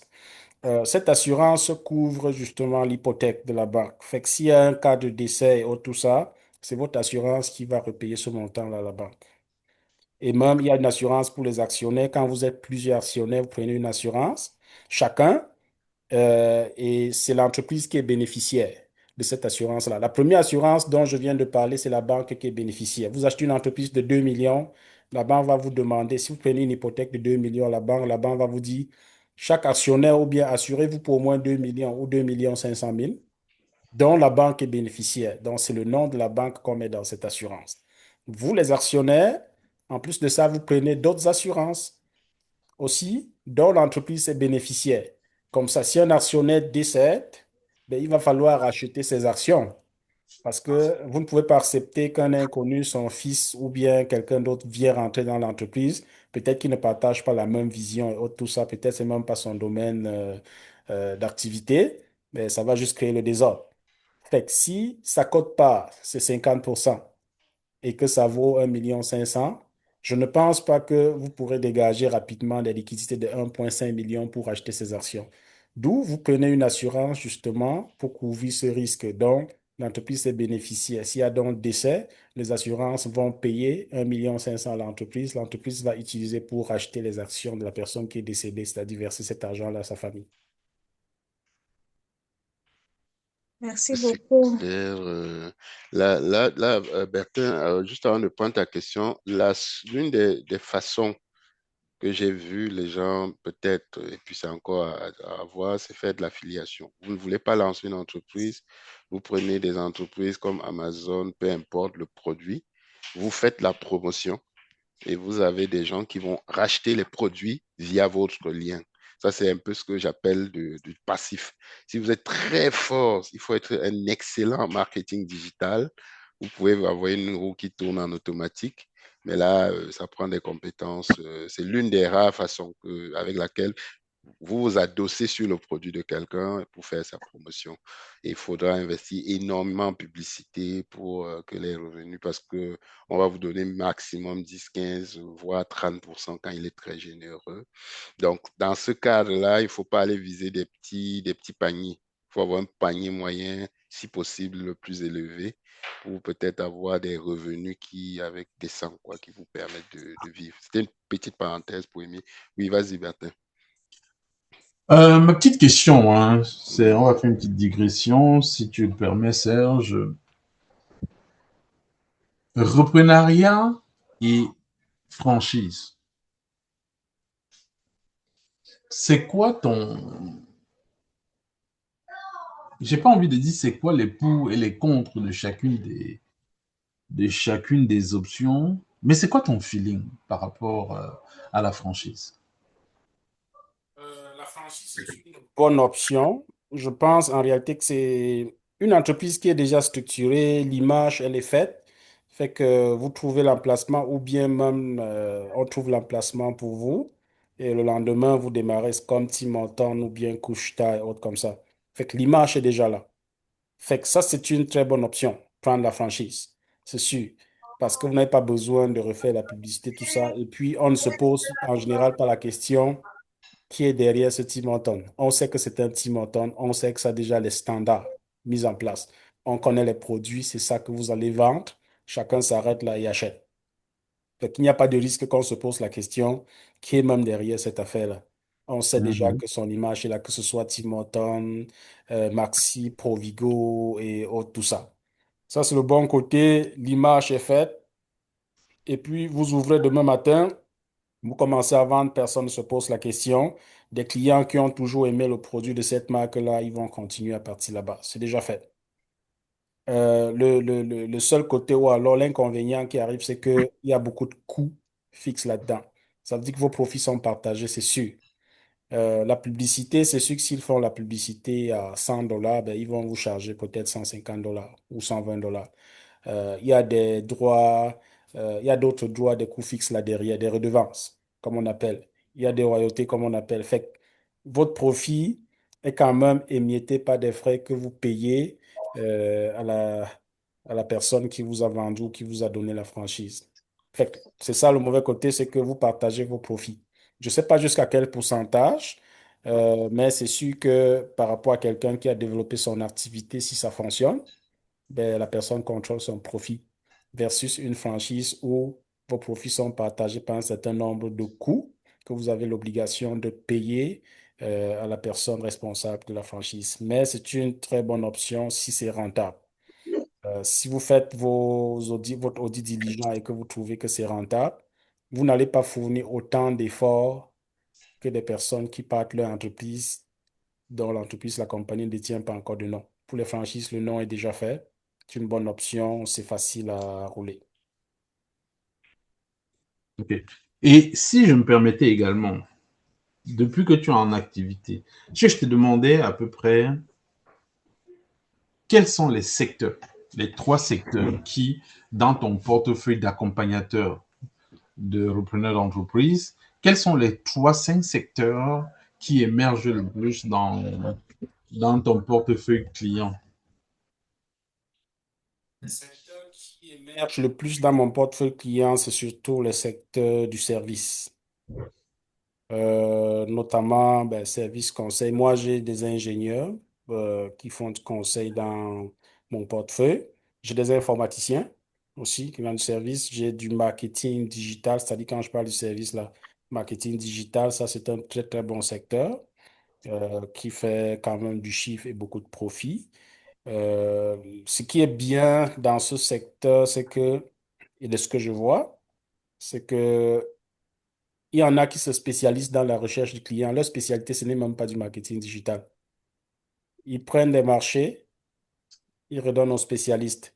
Parce que ceux qui font des informaticiens ou bien des professionnels même du marketing digital qui travaillent en arrière dans la programmation de toutes ces affaires ne sont pas nécessairement très bons pour vendre. Ce qui fait que j'ai vu des vendeurs aller chercher la clientèle à gauche et redonner aux spécialistes à droite. Fait qu'ils sont un peu comme au milieu. Des Et puis, intermédiaires. ça fonctionne. Ça fonctionne. Si vous avez de bons, comment dire, de bons sous-traitants avec qui vous travaillez, de bons techniciens avec qui vous travaillez dans ce domaine et que les clients sont satisfaits, c'est sûr que vous allez avoir de la clientèle. Des fois, même ceux qui rendent ces services sont à l'étranger. J'en ai vu plusieurs qui sont en Amérique latine et qui rendent des services au Canada. Fait que tu trouves juste, surtout dans le domaine du digital, là, on n'a pas besoin d'être physiquement présent. Entre autres, je réponds un peu à la question de Aimé. Sauf que toi, qui cherches des clients, faut que tu partes voir ces clients-là de temps en temps. C'est ça. La personne qui est en arrière et qui fait véritablement le travail ne sait même pas c'est qui le client, ça, il n'y a pas de problème. Mais toi qui cherches le client et qui est en contact avec, il faut que tu te déplaces de temps en temps pour aller les voir.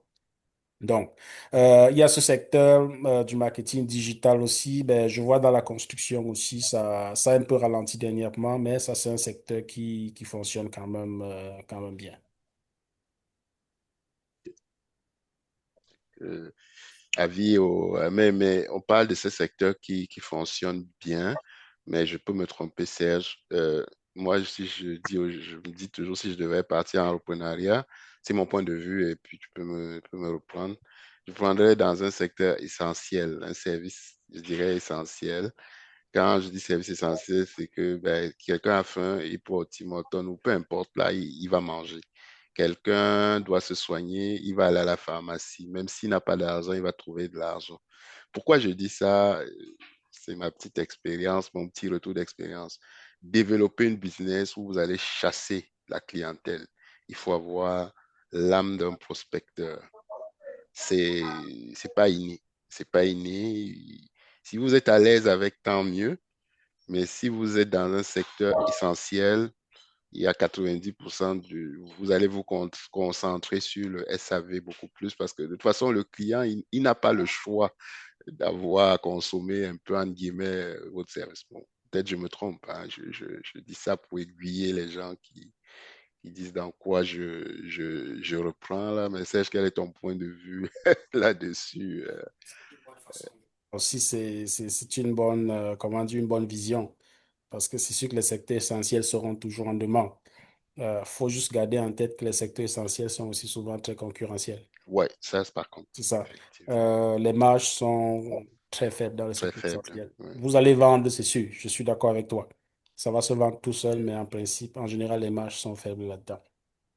mais je pense que vous fournissez un peu moins d'efforts en termes de recherche de clientèle que de d'autres secteurs prospection. d'activité.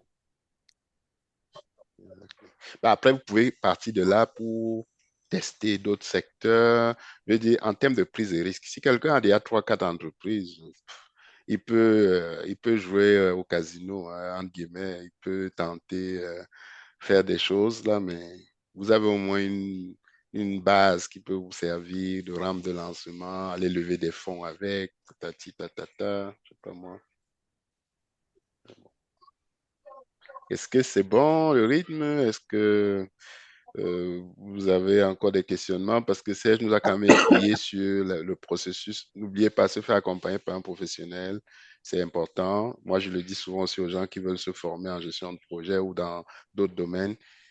Quand vous avez quelqu'un qui est membre d'un ordre, que ce soit Serge CPA ou moi comme ingénieur, c'est très difficile que la personne s'amuse à mettre son titre professionnel enfin, de blaguer avec, on va dire ça comme ça. Oui, il y a des coachs, il y a des gens à gauche, à droite, mais il n'y a aucune imputabilité. Oui, Aimé ou quelqu'un, je ne sais pas si quelqu'un Oui, voulait oui, rebondir. moi je vais rebondir. Oui. C'est très intéressant ce sujet et tout. Euh, J'aimerais savoir quels sont les risques. Parce que là, on présente le tableau positif, mais il faut aussi présenter le tableau négatif pour les risques à court, moyen et long terme. Pour le reprenariat, Oui, euh, le plus gros risque, c'est que ça ne fonctionne pas. Ça, c'est le plus gros risque. C'est que vous prenez, par exemple, nous, on a fait du reprenariat pour un bureau comptable. Le risque, c'est qu'on perde les clients. Ça existe toujours. Nous, on va perdre les clients, c'est sûr.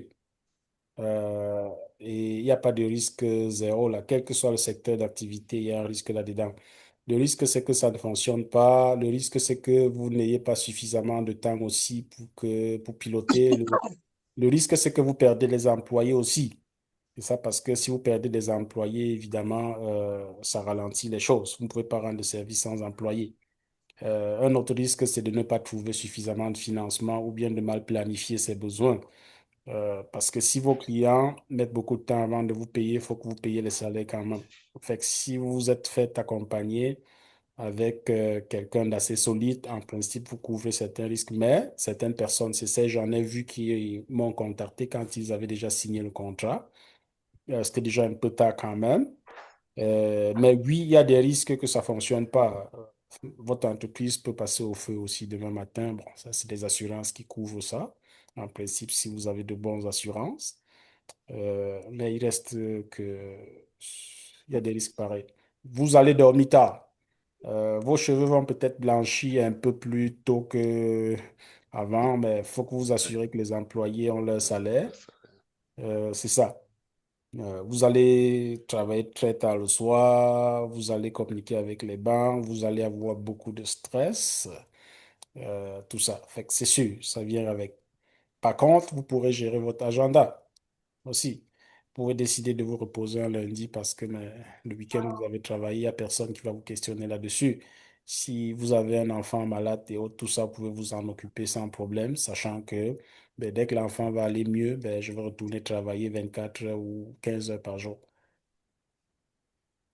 Que dans la palette des risques, Aimé, euh, ce que moi je peux dire, c'est que faites-vous accompagner. Pas forcément par Challenge Pro ou Serge, mais faites-vous accompagner. Idéalement, on le souhaite nous.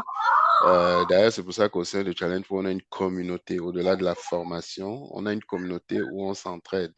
On s'entraide, vous avez des groupes d'entraide, vous avez des professionnels. Idéalement, c'est vrai que peut paraître un investissement au début, mais c'est un investissement quand même qui, tu sais, on peut lire tous les livres du monde, on peut regarder toutes les vidéos de la Terre, mais bénéficier de l'expérience de quelqu'un qui est passé par là, oui, ça n'atténue pas tous les risques, mais je crois fondamentalement qu'on ne réinvente pas toujours la roue, hein. Faut pas... Il y a des gens autour de vous, autour de nous, qui sont rendus où est-ce qu'on veut être. Je sais que parfois, il manque beaucoup d'humilité. Parfois, on dit, ben, je lui donne ça pourquoi? Ben, à ce moment-là, ben, on saute dans le vide, hein, et puis ce qui arrive, arrive. Ça peut bien marcher aussi, hein, sauter sans parachute, Mais je ne pense pas que ce soit une très bonne idée. Donc, c'est juste une façon pour moi de compléter ce que Serge disait. Ce qui est de faire affaire avec des professionnels, il arrive malheureusement que des gens viennent me rencontrer euh, à des stades ou avec des problèmes à des stades où ben, il n'y a peut-être pas grand-chose à faire. Sinon, on essaie de travailler avec et moi, je leur dis souvent, c'est peut-être un peu tard là, on est à l'étape du bistouri, on ne peut pas éviter ça. Exact. Faut faire l'opération. C'est le cas que j'ai eu là, il n'y a pas très longtemps. C'est un jeune qui vient me voir avec son entreprise, qui a créé l'entreprise, qui fait à peu près 40 000 de chiffre d'affaires dans son entreprise et c'est son seul emploi. Quelqu'un lui aurait dit, incorpore-toi. Alors, il a payé, on a incorporé, il facture, il met 40 000 dans l'entreprise. Après, il enlève pour payer ses factures, pour vivre, parce qu'il a besoin d'argent pour vivre. Alors, quand tu arrives devant moi avec un cas comme ça, alors qu'au début de tes affaires, tu aurais pu me parler, peut-être je te facturerais un 300 $ pour le conseil. Mais là, qu'est-ce qui arrive, c'est que tu as pris de l'argent dans l'entreprise pour qu'on te déclare un dividende à ce moment-là. Tu vas payer l'impôt sur le dividende. Mais en même temps, il faut faire l'état financier de l'entreprise, c'est l'impôt de l'entreprise. Fait que ça va te coûter au moins 1000. Ben, il faut faire déjà la comptabilité de l'entreprise conforme, parce que quand tu as une entreprise, il faut respecter les règles, il faut que l'entreprise tienne une comptabilité conforme. Donc, il y a un logiciel qui va te coûter minimum 40 à 50 $ par mois, ça fait 600 $. Le temps que le comptable met pour la comptabilité et pour faire les impôts de l'entreprise, ça va te coûter minimum 2000 $ de plus.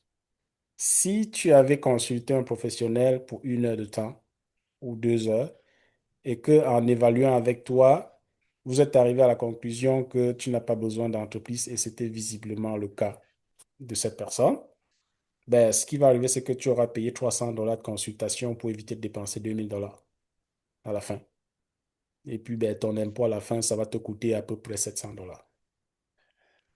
Et que ça fait que, Je voilà, ça fait déclare, ça. C'est je ça. retire, je déclare un dividende, tu Exact, payes une bonne exact. facture d'impôt. Ensuite, ben, il faut faire la comptabilité de ton entreprise, sinon le compte bancaire sera saisi. Tu n'auras pas respecté la conformité ou tout ça. Et là, pire encore, tu as dépassé, dans ces revenus-là, tu as dépassé 30 000. Tu aurais dû collecter la TPS TVQ. Malheureusement, tu ne l'as pas fait. Il faut calculer et reverser quand même au gouvernement parce que là, tu es en défaut. Fait que, comme pour dire, ben, tu arrives à un stade où tu consultes le professionnel quand il est tard, il n'y a rien à faire que de payer tout ça et puis vivre avec les conséquences. Moi, je ne peux pas te rendre le service gratuitement, malheureusement, parce qu'il faut que je nourrisse ma famille aussi. C'est pas une OBNL encore. Donc, Non, bien. pas tout de suite.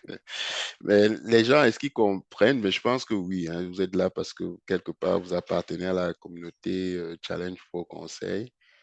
Euh, Moi, je fais le parallèle avec la gestion de projet.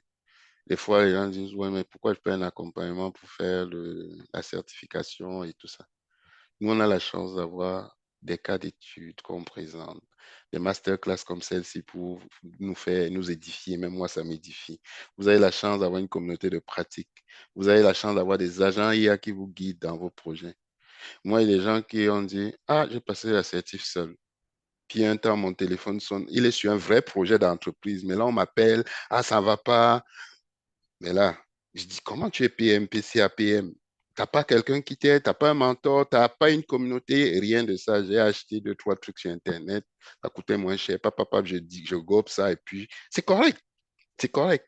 Mais m'appelle pas quand c'est beaucoup plus tard, parce que moi, je vais te charger pour faire de la consultation. Et ça, c'est si j'ai le temps, parce que visiblement, même, j'ai pas le temps. Et qu'il va falloir que j'appelle un, deux, trois autres partenaires pour voir qui peut ramasser la personne, parce que justement, la personne n'est pas capable de livrer. Fait que ça, c'est pour un petit parallèle un peu avec ce que Serge disait. Un investissement, c'est un investissement, et puis ça ne peut que vous faire du bien. Donc voilà, fait que je ne sais pas si mais ça a répondu à ta question ou à ta préoccupation.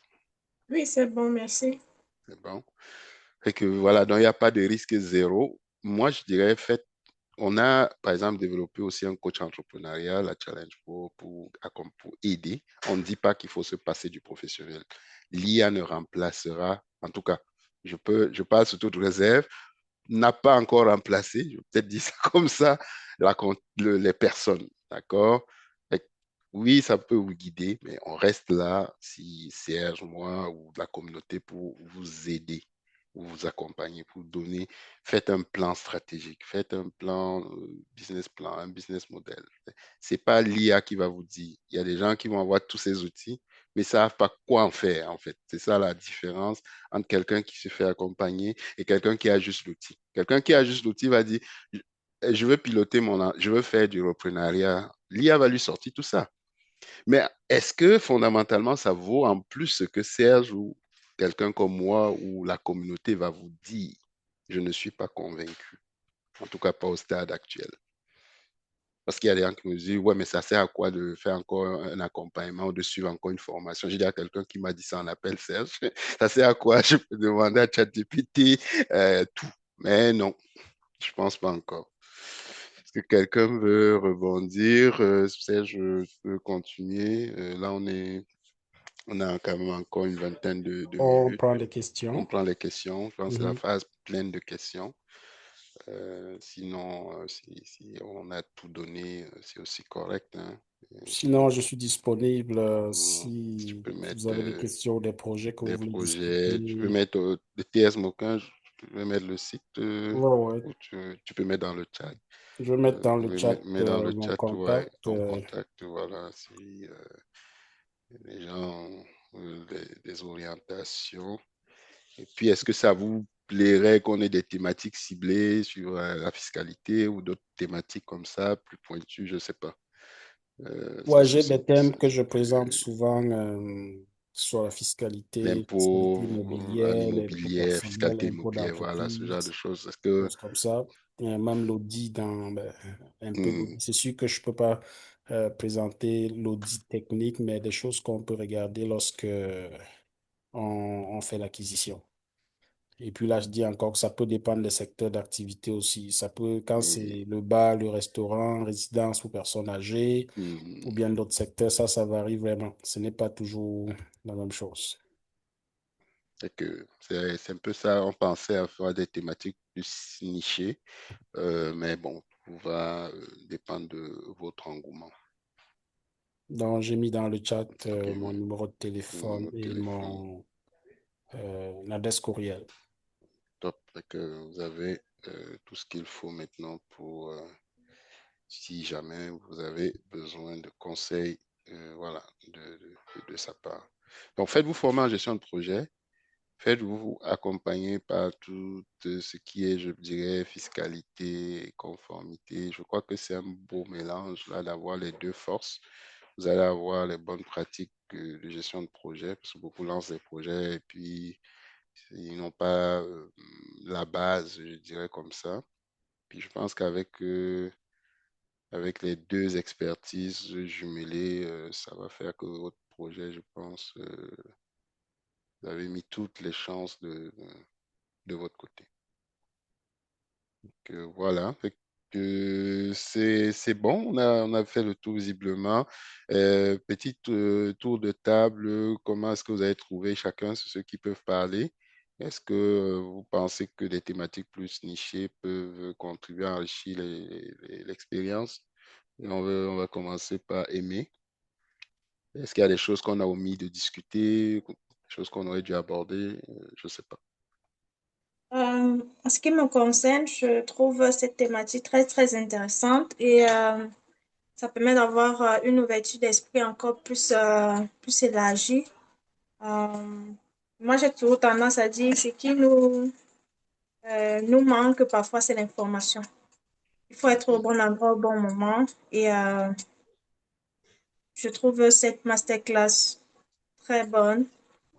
Merci. Euh, j'ai pu avoir des réponses aux questions que je me posais depuis des mois, depuis le début d'année déjà, parce que je vois des informations sur le entrepreneuriat et tout, mais j'avais jamais été en contact avec un professionnel comme c'est le cas ce matin. Et voilà. S'il y a des thématiques comme ça qui peuvent continuer à être sur lesquelles on peut débattre pour apporter d'amples informations pour ceux qui veulent se lancer dans le business. Et aussi la gestion, parce que ce que moi j'ai remarqué ici, c'est aussi beaucoup de gestion. Les gens se lancent sans avoir les bases nécessaires pour pouvoir gérer tout ce qui est légal. Comme l'exemple qu'il a soulevé du jeune homme là, c'est parce que, bon, on est à côté de quelqu'un qui dit, oh, OK, il faut faire ça, mais on n'a pas les bonnes informations. Tout ce qui est administratif, tout ce qui est gestion, tout ce qui est finance, euh, tout ce qui est aussi pratique et tout ce qui est outils sont aussi des... En fait, moi, je pense que c'est un bon package pour qu'une personne soit suffisamment armée pour pouvoir être expert dans le domaine des projets ou même dans tout ce qu'il va entreprendre dans la vie. Voilà un peu. Super, ben, tu as bien fait de rejoindre la communauté. Donc, je te félicite. Aimée va participer au programme CAPM+. Elle est une de nos stagiaires. On a décidé de donner 5 places chaque trimestre à des stagiaires qui vont être directement encadrés par moi. Et Aimée fait partie de la première cohorte. Bravo, Aimée. Donc, c'est un plaisir. Axel, c'est encore là. Oui, je suis là. OK. Est-ce Moi, que mon retour d'expérience, j'ai trouvé ça très intéressant, très édifiant. Euh, Comment dire, j'ai des questions, mais je pense que ça, c'est comme des questions de consultation. des Ça consultations, serait un peu trop poussé. ouais, Et que poussé, ouais. oui, j'ai pris le contact et puis Ouais. à l'occasion, je ferai signe à Serge. Que merci beaucoup pour le partage. Top, Axel, toujours un plaisir. Bertin, s'il est là. Oui, je suis là. Mm. Donc, non, c'est une très belle expérience. Comme je dis souvent, ça nous permet de, ces rencontres-là, au-delà de l'aspect technique que ça nous apporte, ça nous permet comme ça de bâtir déjà notre portefeuille de contacts. Donc, déjà savoir qu'on a une expertise comme celle-là qu'on peut contacter si on est intéressé par des questions de reprise d'entreprise, ben, ça, c'est déjà quelque chose de bien. C'est-à-dire, on ne part pas vers un inconnu, on part avec quelqu'un avec qui on a déjà eu un contact, même si c'est un contact virtuel, mais au moins on a eu un contact dans un cadre bien précis. Et je pense que ça, au moins, ça met la table au moment où on veut discuter business. Exact. Donc, personnellement, pour moi, c'est une très belle initiative. Merci Serge pour ta disponibilité. Merci beaucoup de pouvoir partager avec nous comme ça dans ce groupe restreint ton expérience, faire un retour d'expérience avec nous, partager tes connaissances. Et comme Axel vient de le dire, ben, j'ai d'autres questions, mais qu'on pourrait discuter un peu plus en privé, donc dans les domaines qui sont beaucoup plus spécifiques à moi, en fait. Ouais. Ouais. Top, Parce que top. Freddy, un peu comme tu disais tout à l'heure, c'est vrai, on sait parfois qu'on a envie de reprendre quelque chose, mais on est là, 360 degrés, tu ne sais pas dans quelle direction tu vas aller. Donc, même discuter avec des gens qui sont déjà lancés avec des fortunes diverses, ça peut déjà te permettre de pouvoir au moins revoir tes cibles, revoir, raffiner un peu tes secteurs de recherche. Donc, et parfois même, oui, tu peux être un rêveur et à un moment, tu te rends compte que non, j'ai trop rêvé. Il faudrait que je me calme aussi. Exact, Parce que exact. tu es allé valider Ouais. ton idée avec quelqu'un qui est sur le terrain. C'est-à-dire, En fait, l'avantage d'un conseiller, c'est que le conseiller vous donne un avis. Après, vous avez un avis froid, peut-être neutre, mais un avis quand même. Voilà. Donc, good. Top. Fait que est-ce que des thématiques poussées, ça va, ça vous intéresse aussi? oui, oui, oui, Oui, oui, oui, oui. d'accord. Je pense que la première, peut-être, ça va être la fiscalité immobilière, mais bon, on regardera parce que ça, c'est un classique, D'accord. certainement. Ouais. Et enfin, Marie-Louise, je ne sais pas si à l'heure de France, elle nous entend. Fait que je t'ai permis de réactiver le son, mais si c'est pas, si elle nous entend pas, c'est pas plus grave. Et que merci d'avoir été là, et quelques personnes aussi. Merci Serge. C'est toujours un plaisir hein, d'avoir des gens qui veulent bien partager leur retour d'expérience. Et c'est ça un peu aussi la vision que nous avons à Challenge Pro. C'est au-delà des titres, au-delà des badges, au-delà des certifications, de tout. Là, c'est d'avoir du réel, du vécu, du concret qui puisse nous aider à grandir. Donc, Serge, je vais clore et puis je vais arrêter l'enregistrement. Sinon, si tu n'as déjà tout dit, je mets pause aussi. Que je peux dire pour Claude, c'est que si vous voulez vous lancer en entrepreneuriat, faites-vous accompagner, mais surtout, commencez aussi. C'est-à-dire, il y a des gens qui viennent payer pour des consultations et qui s'en vont rester encore à la maison ou bien s'endormir. Commencez. Commencez vraiment. Et puis, j'ai un exemple avec moi. J'ai l'exemple de Freddy. Je me souviens, il y a quelques années, quand Freddy me contacte pour dire qu'il lance son entreprise, le mot exact qu'il m'avait dit, c'est que vraiment, il ne veut pas pousser loin. Il veut juste essayer d'occuper, disons, les soirées ou les après-midi quand il a du temps. Donc, Mais réalisez-vous que Freddy commence à me parler de l'entrepreneuriat, d'acquisition et autres, tout ça. Fait que il a commencé, il a vu comment ça évolue et je pense que sa vision a changé quand même. Parce que vous pouvez avoir une vision au début minimaliste, mais quand minimalisme. vous allez voir comment ça avance, l'emploi et puis l'environnement autour de vous, les personnes que vous rencontrez, ça peut changer beaucoup de choses. Donc, commencez, lancez-vous et puis, au pire, ça va peut-être pas fonctionner comme vous le souhaitez. Vous allez faire des ajustements avec l'aide de ceux qui sont autour de vous et puis ça va aller. Honnêtement, nous, on a à peu près 250 clients et je peux vous dire que les secteurs d'activité variés, c'est-à-dire tous les secteurs d'activité, lorsque tu mets de l'énergie, lorsque tu as la volonté, tu travailles là-dedans, ça fonctionne presque toujours. Peu importe le Peu secteur importe le d'activité. secteur d'activité. Wow, ça c'est fort. C'est pas le secteur qui garantit, mais c'est l'effort et la constance Exactement. qui vont Donc, merci. Serge, Oui, Serge, avant de partir, tout à l'heure, Freddy a posé une question, sachant vous- qui, je peux ne pas avoir les mots justes. Hein. Quand tu veux reprendre, oui. il est toujours plus intéressant de reprendre dans un domaine que tu maîtrises, oui ou non. Oui. Ou, Ou un autre domaine, c'est ça la question? oui. ouais, Ben, c'est toujours plus intéressant et plus facile de reprendre dans un domaine que tu maîtrises parce que tu n'as pas besoin d'apprentissage, c'est-à-dire tu ne pars pas de zéro. Quand Mhm, tu ne maîtrises pas, c'est un peu comme tu entres dans une classe à nouveau, il faut qu'on te montre vraiment la base et puis progressivement là. Si c'est le domaine que mhm, tu maîtrises, c'est sûr que tu y vas là-dedans et puis ce que tu cherches à comprendre, c'est juste comment ça fonctionne. C'est ça. Nous, on a repris un bureau comptable, nous sommes comptables. Et même là, mhm, ça vient avec ses difficultés parce que quand tu reprends un bureau comptable et que tu n'as jamais travaillé dans un bureau comptable, c'est différent, c'est difficile. Quand tu as fait ton stage et travaillé toujours en entreprise, sans travailler dans un bureau comptable et que tu reprends un bureau comptable, ça, c'est un autre défi. Et même si tu as déjà travaillé dans un bureau comptable en tant qu'employé et que tu reprends, ben là, tu veux travailler en tant que propriétaire, gestionnaire de bureau comptable, ça vient avec un défi. Alors, combien de fois reprendre dans un domaine qui n'est pas le tien? mhm, L'idéal, c'est que si un domaine qui n'est pas le tien et que ça fonctionne, c'est rentable, tu fais confiance, c'est de trouver un partenaire qui est maîtrise. là-dedans. Même si c'est toi qui apportes une bonne partie des fonds, tu peux donner, je conseille toujours de donner un pourcentage de part au partenaire qui est spécialiste parce que ben, c'est lui qui va plus plonger là-dedans. Il sait qu'il a son salaire, mais il sait mhm, également qu'il travaille pour lui parce qu'il aura des dividendes.